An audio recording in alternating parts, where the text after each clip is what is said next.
People often ask me, when I give a talk somewhere about the Catholic tradition, they'll say, there's AIDS and there's war and there's hunger and there's et cetera, and all these human problems. What do I do?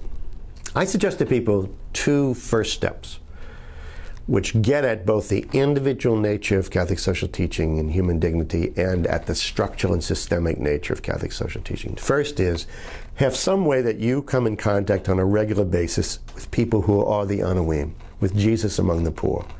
So it means volunteering one night a month at the soup kitchen, working at the food pantry, tutoring a child or an adult who's trying to get their GED, their graduate equivalency diploma, because they never had a decent education, or visiting old people in a nursing home, or driving a young teen mother to go shopping, some way that you get in touch with Jesus among the poor. You basically put a name and a face on the Lord among the poor.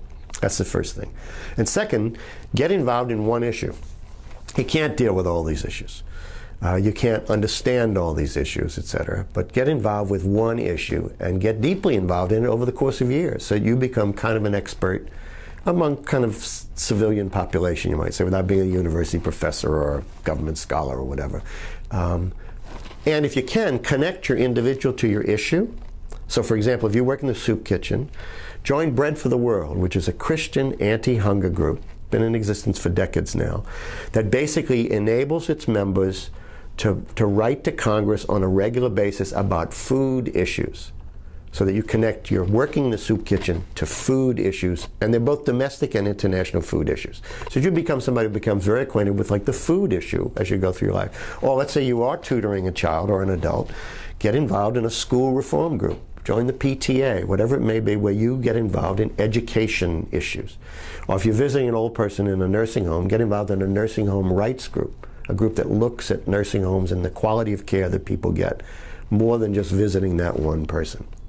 Or if you're dealing with the teen mother, learn about welfare reform and welfare issues, which often affect mothers caring for kids, who are two of the original Anawim group from the Old Testament, poor women and children.